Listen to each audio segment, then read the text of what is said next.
बाबा साहब का जो रंग है वो कई बार भगवा बना दे रहा है, कई बार अम्बेडकर इंटरनेशनल सेंटर में शिवलिंग लगा दे रहा है? वो FIR है, दलितों की भावना नहीं है, लेकिन उसमें कोई एक्शन अब तक नहीं हुआ है, कोई एक्शन नहीं हुआ है, उसमें FIR दर्ज है। तो ये सरकार की मंशा हमें आखिर प्रतिमा क्या है?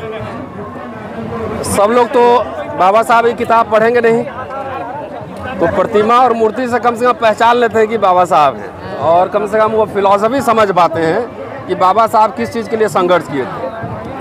तो ये तो RSS और BJP की पूरी प्लानिंग पहले से ही रही है। बाबा साहब के इन्होंने पुतले भी फूके हैं संगीज ने, और उनके खिलाफ जब संविधान सभा में थे तो उनके खिलाफ उन्होंने कल्याण में और तमाम पत्रिकाओं में खूब लेख लिखे हैं, खूब लेख लिखे हैं।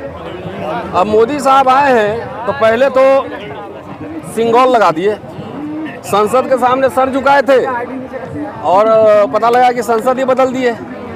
और संसद जब बदल दिए तो उसमें बाबा साहब ने अपने भाषणों में कहा है, रंगून गए थे जब 3rd बुद्धिस्ट काउंसिल में, तो उन्होंने ये बात कही थी कि मैंने जितना अशोक और बुद्धिज़्म से रिलेटेड जितने सिंबल हैं, प्रतीक हैं, हमने संसद में, संसद भवन में, संविधान में सबके प्रावधान हमने कर दिए हैं। अशोक चक्र लगाया है, जो सिंह की तस्वीर है, वो जो बाघ, जो अशोक स्तंभ शेर की, वो भी लगाया है। ये बर्मा में जाकर उन्होंने कहा था। लेकिन RSS जितने प्रतीक हैं जो कि आंदोलन से, बहुजन मूवमेंट से, बहुजन के मुक्तियों से जो जुड़े हुए प्रतीक हैं, जब प्रतीक सारे मिट जाएंगे तो 100 साल बाद आप क्या देखेंगे, क्या पता लगेगा आपको?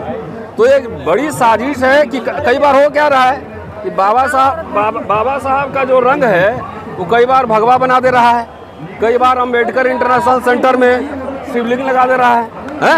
वो FIR है, दलितों की भावना नहीं है, लेकिन उसमें कोई एक्शन अब तक नहीं हुआ है, कोई एक्शन नहीं हुआ है, उसमें FIR दर्ज है। तो ये सरकार की मंशा हमें पता है, और प्रतीक की भी अपनी राजनीति होती है। ये क्यों भगवा पहन के घूमते हैं, क्यों हर जगह जो ना भगवा झंडा लहराते हैं? तो इनको तिरंगा के बीच अशोक चक्र है, वो 3 रंग नहीं है, 4 रंग है, उसमें 4 रंग है, एक ब्लू भी है बीच में। RSS कभी ये तिरंगा को माना? वो भगवा झंडा फहराते हैं। तो ये गहरी साजिश है। अब तो मानने लगे।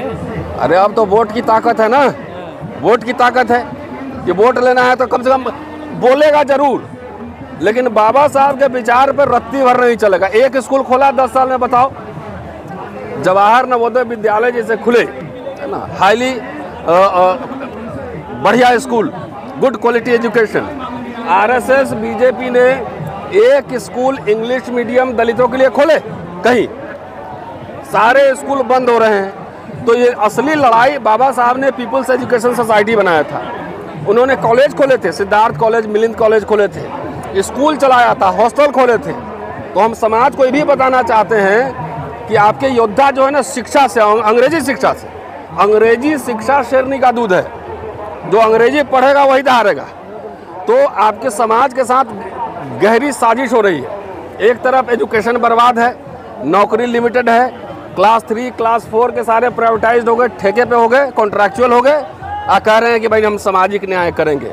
तो भेड़ जो है ना, भेड़िया जो है ना, भेड़ का खाल ओढ़ के अब आपके सामने आए तो उससे सावधान रहने की जरूरत है। प्रतीक भी नष्ट करेगा, आपके शिक्षा को बर्बाद कर चुका है। मैं विश्वविद्यालय में पढ़ाता हूँ, आज कोई आम बच्चा, हम लोग पढ़ते थे 600 रुपये में, दिल्ली में रह के कॉलेज की पढ़ाई हमने की है, 600-700 रुपये महीने में, 400 रुपये साल का फीस लगता था। आज आप जाके देखिए फीस बढ़ाया जा रहा है। हायर एजुकेशन के लिए लोन, यूनिवर्सिटी लोन पे चल रही, लोन ले रहा है।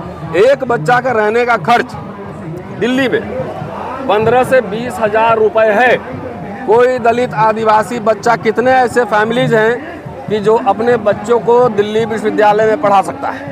अशोका यूनिवर्सिटी पढ़ाने का खर्चा 1 साल का 10 लाख रुपए है।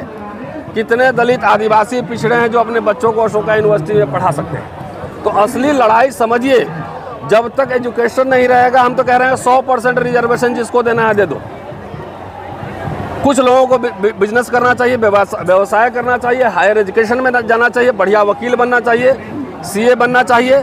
हर ज़िले में आप डिमांड रखो कि हर जिले में दलितों के लिए, आदिवासियों के लिए 100-200 बच्चों का इंग्लिश मीडियम स्कूल खोलो और जो दलितों में दलित है सिर्फ उसी को अंग्रेजी पढ़ाओ।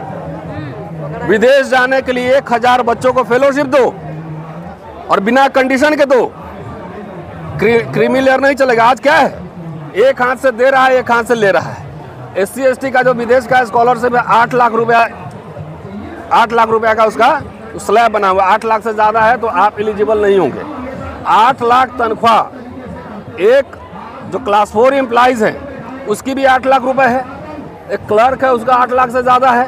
तो जो कर सकता है उसको नहीं देंगे और जो नहीं कर सकता है उसको बोलेंगे कि नहीं आपके लिए हम सामाजिक न्याय कर रहे हैं। अरे इंग्लिश भाई एक काम करो ना, 1000 बच्चों का विदेश भेजो ना, किसने रोका है? किसने रोका है? 200 बच्चों का इंग्लिश मीडियम स्कूल खोलो, किसने रोका है? तो हमारे समाज में, मैं अपने समाज को ज़्यादा इसके लिए जिम्मेदार मानता हूँ, इसलिए कि ये सब डिमांड में नहीं है, इसके लिए धरना प्रदर्शन नहीं है, इसके लिए लड़ाई नहीं है। तो आपके बच्चे नहीं पढ़ेंगे। एक बार बताओ, सरकारी स्कूल में पढ़ के, बिहार उत्तर प्रदेश के स्कूल में पढ़ के कौन बच्चा नीट का एग्जाम पास कर लेगा? मुझे बताओ है? तो ये जहाँ पर असली लड़ाई है वो लड़ाई एजुकेशन की है। बाबा साहब का पहला स्टेटमेंट क्या है? शिक्षित बनो। और ये सरकार RSS के फिलॉसफी पे चलती है। ये आपको कुपड़ अनपढ़ ये बनाने की इसकी पूरी तैयारी है। इसलिए आह्वान करो, बार बार आप देखो हम एजुकेशन पे फोकस देते हैं। मैं कोई इंग्लैंड से आया हूँ, मैं भी गांव से आया था। अगर मैं यहाँ अंग्रेजी नहीं सीखता, पढ़ता नहीं, MA पास नहीं करता, नेट नहीं करता, तो मैं क्या प्रोफेसर बन जाता? कि BA पास करते हैं प्रोफेसर लग जाते हैं? आरक्षण से बने हैं। आरक्षण से ही बने हैं तो अपना भी तो मेरिट दिखा लो, जनेऊ वालो, आओ ना। अरे आपके अपने कह रहे हैं ना। अरे अपने कह रहे तो क्या कर रहे? आरक्षण से ही बने हैं तो क्या दिक्कत है? कह रहे यही बन गए, यही माल खा गए सारा। अरे कहाँ खा गए? कोई बर्गर था? अरे हम जब आए थे तो यूनिवर्सिटी में 5 लोग भी नहीं थे प्रोफेसर बनने के लिए, 5 लोग भी नहीं थे। क्या हम इंटरव्यू बोर्ड में जाते हैं तो कहता है, बुला के कहता है आओ बर्गर है खा लो। अरे उल्टा बाबा साहब ने कहा था, अब सुन लीजिए, कि जब हम महाड़ आंदोलन पानी के लिए चलाए थे और उसके बाद इंटरव्यू बोर्ड में जब महाड़ लोग जाते थे तो वो कहते थे इंटरव्यू में, अच्छा तुमने कितने तालाब गंदे किए हैं? ये तालाब गंदा करने वाले लोग हैं, इसको पहले निकालो, उसको नहीं दो। तो जो लोग युद्ध कर रहा है इनसे, वैचारिक जो लड़ रहा है, उन सबको साइड लाइन करो, यही साजिश है। और जो अभी जजमेंट आया है, जो RSS BJP माहौल बना रहा था इतने सालों से, उसी का रिफ्लेक्शन उसमें है। प्रधानमंत्री ने कहा था ना तेलंगाना में, तो आप एक काम करो, बिना वर्गीकरण किए हुए जितने सीट खाली है, जितने खाली हैं, आप सबसे दलित में दलित जो है सबसे भर दो। किसी ने रोका? कितने दिल्ली यूनिवर्सिटी में प्रिंसिपल हैं दलित कम्युनिटी के? एक भी नहीं है। मैं कह रहा हूं कि जो सबसे दबा हुआ है सारी नौकरियां भर दो। किसी ने रोका? आप खाली लड़ाने की साजिश, किसी ने नहीं रोका, किसी ने विरोध भी नहीं किया। अब बढ़ो ना। बैकलॉग क्यों हो गया? IIM IIT में क्यों बच्चे वहां दबाए जा रहे हैं, क्यों मारे जा रहे हैं? यूनिवर्सिटी में जो लोग इनसे लड़ रहा है उसी के ऊपर क्यों मुकदमे होते हैं? सर आप जैसे लोग तो फैसले का रोस्टर कर रहे हैं। नहीं, मैंने विरोध नहीं किया है, मैंने उसे बहस चलाई है। और आज हमने सुना है कि क्रीमी लेयर का, अभी पढ़ा नहीं है, मैं जंतर मंतर में हूँ, कि क्रीमी लेयर शायद हट गया है। क्रीम कैसे बन गया? दलित में हमारे साथ देखो, मेरे कपड़े देखो ब्रांडेड है कि नहीं है? तो जब तुम्हारे जैसा हम कपड़ा पहन रहे हैं, तुम्हारे जैसा हम बोल रहे हैं, तुम्हारे जैसा लिख रहे हैं, तो मेरा तो दमन कर रहे हो। और तुम वैसे लोगों को गले लगाना चाहते हो, मेरे ही समाज के, जो सबसे हाशिए पे है, जो कमज़ोर है, जो जूता बना रहा है, उसको गले लगाना चाहते हो। ये भेड़िया की चाल हम समझते हैं। भाई हम तो प्रोफेसर हैं, तो रोस्टर की लड़ाई किसके लिए लड़े थे? ये बताओ ना। मुझे तो नौकरी ऑलरेडी है। रोस्टर की लड़ाई किसके लड़े थे? कि हमारे आने वाली पीढ़ियां SC ST OBC किसी जात के लिए लड़े थे क्या? लाखों हजारों बच्चों को नौकरियां मिली कि नहीं? उससे एक जात के लिए लड़ा गया था, कि जमात के लिए लड़ा गया था, SC ST OBC सबके लिए लड़ा गया था, और उसका लाभ सबको मिला कि नहीं मिला? मुझे तो नुकसान हुआ है, व्यक्तिगत रूप से मुझे नुकसान हुआ है, फाइनेंशियली भी हुआ है, मेरे करियर में भी नुकसान हुआ। और क्यों हुआ? क्योंकि हम समाज की लड़ाई लड़ रहे थे। व्यक्तिगत लड़ाई मेरी कोई नहीं है, कोई जमीन की लड़ाई नहीं है, समाज की लड़ाई लड़ रहे थे। आपने जो है नुकसान हमारा कर दिया। कि समाज की बात समझेगा कब ये कब चाय भी पिलाएगा? 4 FIR झेल रहे हैं, विदेश जाने पे एक अनकही पाबंदी है, प्रमोशन रुका हुआ है, तो हम आपसे कहने जा रहे हैं कि आप मेरे लिए लड़ो। कि अपनी लड़ाई हम खुद लड़ें। ये सब क्यों हो रहा है? क्योंकि सारे वंचित जमात एक जाति की लड़ाई नहीं लड़ी जा रही है। यहाँ पर सारे वंचित जमात की लड़ाई लड़ी जा रही है। इसका भुगतान हम लोग व्यक्तिगत करते हैं, लड़ते हैं समाज के लिए। कीमत कैसे चुकाते हैं? व्यक्तिगत। तो ये समाज को तैयार होना जरूरी है। अपना अपना स्वार्थ, निजी स्वार्थ छोड़ो, लड़ो। और सबसे पहले शिक्षा के लिए लड़ो ना। हमारे बच्चे अगर स्टीवेंस कॉलेज में पढ़ेंगे, मॉडर्न स्कूल में पढ़ेंगे, तो तुम्हारे यहाँ नौकरी क्या करेगा यार? ऑक्सफोर्ड कैम्ब्रिज जाएगा, विदेश में पढ़ेगा, विदेश में नौकरी करेगा। और विदेश में जाके MP बनना है ना, प्राइम मिनिस्टर भी बन रहा है। तो हमारे बच्चे जाकर इंग्लैंड में क्यों नहीं सांसद बनेंगे, क्यों नहीं मिनिस्टर बनेंगे? सब निकलो यहाँ से, जाओ पढ़ो। तो एजुकेशन मार रहे हो, कह रहे हो देखो मलाई तुमको मैं दे रहा हूँ। तो पढ़ाई होगा नहीं, किसी भी जात का हो।